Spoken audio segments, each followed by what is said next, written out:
नमस्कार। आज मैं बात कर रही हूँ ये मूवी कश्मीर फाइल्स की।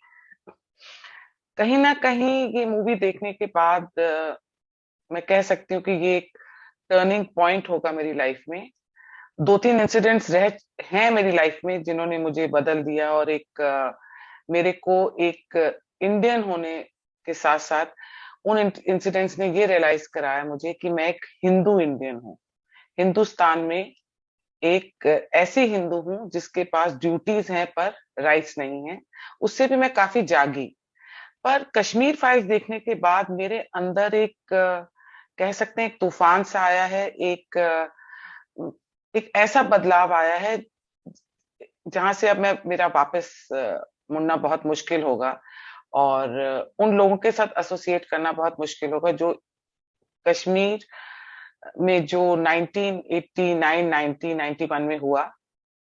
उस टाइम वो उनके साथ कश्मीरी पंडित कश्मीरी हिंदूज के साथ खड़े नहीं हुए। मैं ऐसे लोगों के साथ दोस्त थी जिन्होंने मुझे हमेशा, जब भी मैंने सवाल उठाए कश्मीरी पंडित्स की जेनोसाइड के ऊपर, तो मुझे यही बोला कि ये जो तुम्हारे गवर्नर हैं जगमोहन जी, वो ले गए थे उनको यहाँ से बसेस में डालकर। और कश्मीरी पंडित जो थे वो सारी बड़ी बड़ी पोस्ट थी उनके पास और उनके पास लैंड थी और वो उनके बच्चे बहुत पढ़े लिखे थे। तो फिर ये तो होना ही था। तो मुझे नहीं पता कि अगर कोई बहुत पढ़ा लिखा होता है और उसको अच्छी जॉब्स मिलती हैं और वो केपेबल होता है अच्छी जॉब्स लेने के और एक पोजीशन लेने के, तो उनकी औरतों के साथ ये करना चाहिए और उनके बच्चों के साथ ये करना चाहिए जो कश्मीरी हिंदूज की औरतों और बच्चों के साथ हुआ। जी हाँ, सिर्फ इन्हीं के साथ नहीं हुआ, बहुत सारे मर्दों के साथ भी जो हुआ वो बहुत ही घिनौना, एक बहुत ही दर्दनाक विषय है। मतलब मेरे को समझ नहीं आ रहा मैं अपने आप को कैसे एक्सप्रेस करूं, because I get very very emotional when I talk about this movie. इस मूवी की अभी मतलब शुरू ही हुआ था और मेरे आंसू गिरने शुरू हो गए थे क्योंकि मुझे ऐसा लग रहा था कि मैं तैयार हूं और वो दर्द महसूस करने के लिए मैं तैयार हूं। वो सच, अपने सामने कड़वा सच जानने के लिए। तो मैं तो उसी टाइम मेरा रोना शुरू हो गया था ये मूवी देखने। और मैं विवेक अग्निहोत्री जी की बहुत मतलब ग्रेटफुल हूँ और it's an honour for me कि उन्होंने मुझे मैसेज भेजा कि आप इस स्क्रीनिंग पे आइए इस मूवी के।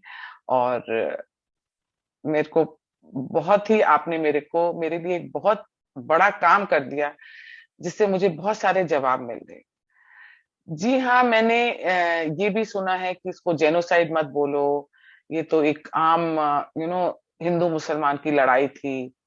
और जब मैंने उनसे बोला कि मतलब ये हुआ हिंदू औरतों के साथ, तो उन्होंने कहा अरे वो तो आर्मी ने किया था, आर्मी ने किया था, वो ऐसे बोलते हैं। और बोलते हैं हम तो नहीं मानते उस कॉन्स्टिट्यूशन को जो आप लोगों का कॉन्स्टिट्यूशन है।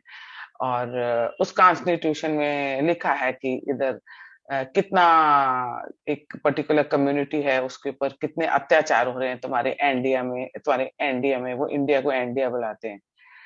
और मैं सुनती रही और मैं उनके जवाबों पर थोड़ा बहुत विश्वास करने लग गई और मैंने क्वेश्चन ही नहीं किया। और जब मुझे थोड़ी बहुत समझ आने लगी और मैं काफी कश्मीरी पंडितों से मिली, उनके कॉज के लिए मैं भी जंतर मंतर गई और मैंने उनकी कहानियां सुनी और उनके साथ जो उनकी आप बीती सुनी, कहानियां तो गलत शब्द हो जाएगा, आप बीती सुनी, तो मुझे रियलाइज हुआ कि मैंने एज अ हिंदू क्या किया। मैं अपने हिंदू भाई बहनों के लिए खड़ी नहीं हुई, मैंने कभी आवाज नहीं उठाई।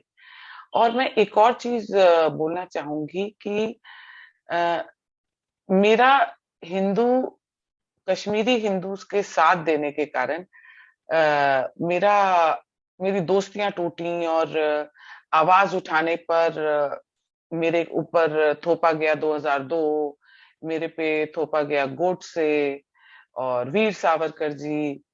और मुझे समझ ही नहीं आता था कि मैं क्या वापस जवाब दूं। और एक दिन मुझे मतलब अजीब अजीब सी क्वेश्चंस पूछे गए, कभी मेरे देवी देवताओं पे पूछे गए और मैं हमेशा मेरे पास जवाब नहीं होते थे। और जो मैं पूछती थी कश्मीर में इतने मंदिर तोड़ दिए गए कि 200 कुछ मंदिर तोड़ दिए गए, तो वो कहते सब झूठ सब झूठ। और मुझे ले जाके उन्होंने 2-3 मंदिर दिखाए और बोला देखो, ये तो बीच में, लाल चौक के बीच में मंदिर है।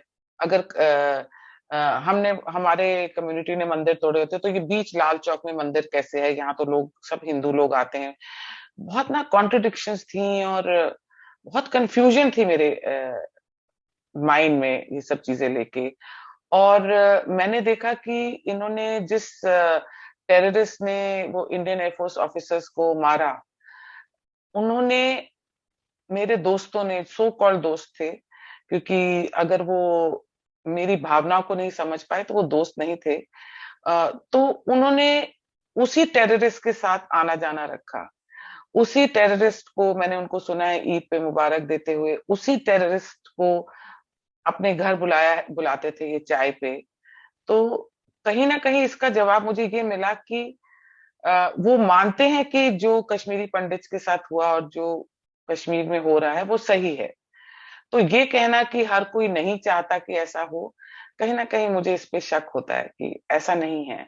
क्योंकि मैंने बहुत पढ़े लिखे लोगों को ऐसे ऐसे जवाब देते सुना है कि मेरे को बहुत हैरानी होती है। और कहीं ना कहीं मुझे ऐसे लगता है कि मैंने ही जजमेंट करने में गलती कर दी। और दोस्तियां टूटी, कुछ नहीं होता, क्योंकि मुझे भी, वो अपनों के साथ खड़े हैं तो मैं अपनों के साथ क्यों ना खड़ी हूँ। और अगर वो मेरे सेंटिमेंट्स को, मेरे इमोशंस को नहीं समझ सकते तो फिर मैं इससे ज्यादा कुछ नहीं कर सकती। आपको कश्मीर फाइल्स देखने जरूर जाना चाहिए, क्योंकि मैंने भी बहुत ही स्टूपिड जवाब दिए हैं लाइफ में। जैसे मैंने उनको कहा, अरे उस टाइम सोशल मीडिया नहीं था ना, and I was very young, and तो मुझे ना पता ही नहीं चला कि 1989-90 में कश्मीरी हिंदूज के साथ, कश्मीरी पंडित्स के साथ ये हुआ। तो इस मूवी में भी एक सवाल पूछा गया कि आपको पता था 1984 में सिख जेनोसाइड हुआ था कांग्रेस रेजिम में? तो वो तो हमें पता था। आपको पता है 1992 में बाबरी मस्जिद हुई थी? वो तो हमें पता है। आपको पता है गैस ट्रेजेडी हुई थी भोपाल की? तो मैंने कहा हाँ, हमको पता था, उस टाइम भी पता था। तो कहते तब तो सोशल मीडिया नहीं था ना। तो फिर आपको ये तीनों इंसिडेंट्स कैसे पता है? आपको मुजफ्फरनगर राइट्स का पता है, आपको हाशिमपुरा राइट्स का पता है, सब पता है आपको। तब तो सोशल मीडिया नहीं हुआ करता था। तो सिर्फ 89 और 90 में ये जो कश्मीर पंडित जेनोसाइड हुआ, यही हमें क्यों नहीं पता था?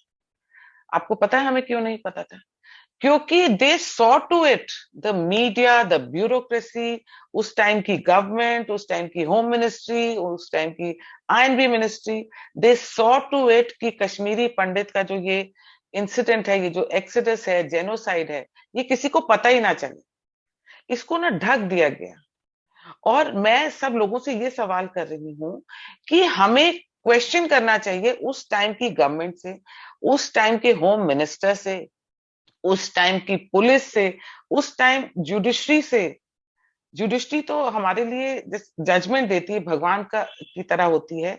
तो जुडिशरी ने क्यों साथ नहीं दिया? जुडिशरी कहाँ थी? ये सबका जवाब बनता है, जवाबदेही बनती है। इनको हमें जवाब देना है, हमें जवाब पूछना है और हमें इसका जवाब चाहिए। क्यों पॉलिटिशियंस चुप रहे? क्यों वहां के पॉलिटिशियंस चुप रहे? और कश्मीर फाइल्स में तो दिखाया है कि ये जो एक बड़ा टेररिस्ट था, वो एक पॉलिटिशियन के साथ उठता बैठता था और उसको पॉलिटिशियन की प्रोटेक्शन थी। और जो वहां पे उस टाइम के सीएम थे, वो कहाँ चले गए थे? उन्होंने क्यों रिजाइन किया उस टाइम जब ये हुआ? और ये रोका क्यों नहीं? और बाद में अगर ये इतना कहते हैं कि देखो अभी भी तो यहाँ कश्मीरी पंडित रह रहे हैं, कितने रह रहे हैं, कितने? उनके घरों को आपने क्यों प्रोटेक्ट नहीं किया?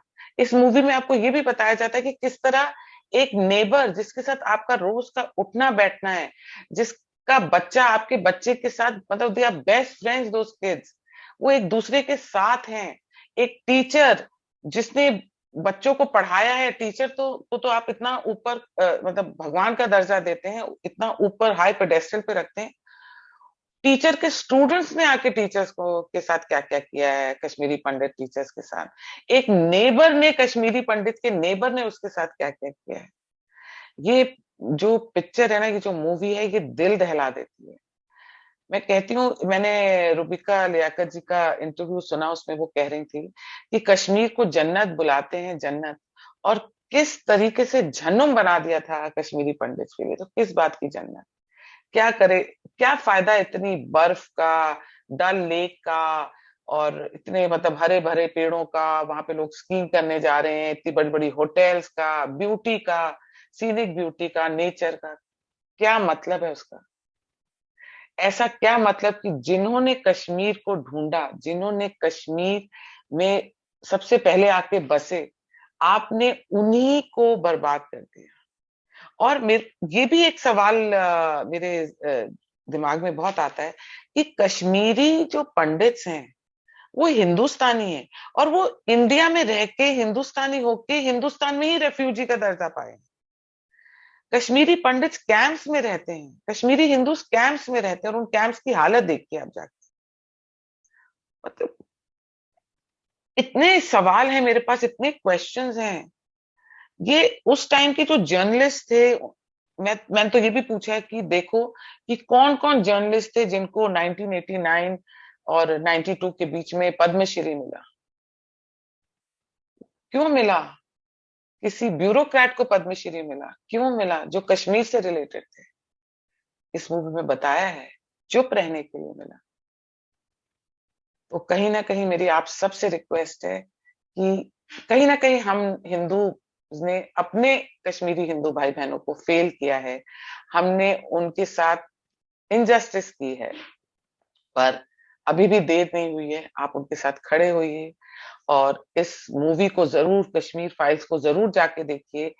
क्योंकि जो इन्वेस्टर होता है वो एक मूवी में इन्वेस्ट करता है, पर उसको अगर उसका रिटर्न नहीं मिलेगा, वो इन्वेस्टर ये नहीं चाह रहा कि आप उसको करोड़ों कमा के दें, पर उसने जितना एक मतलब आगे बढ़कर उन्होंने इतना डेयरिंग एक्ट किया है कि उन्होंने ऐसी सच्चाई लोगों के सामने लाने के लिए विवेक अग्निहोत्री और पल्लवी जोशी जी को सपोर्ट दिया है पीछे से, जो फाइनेंस किया है इस मूवी को।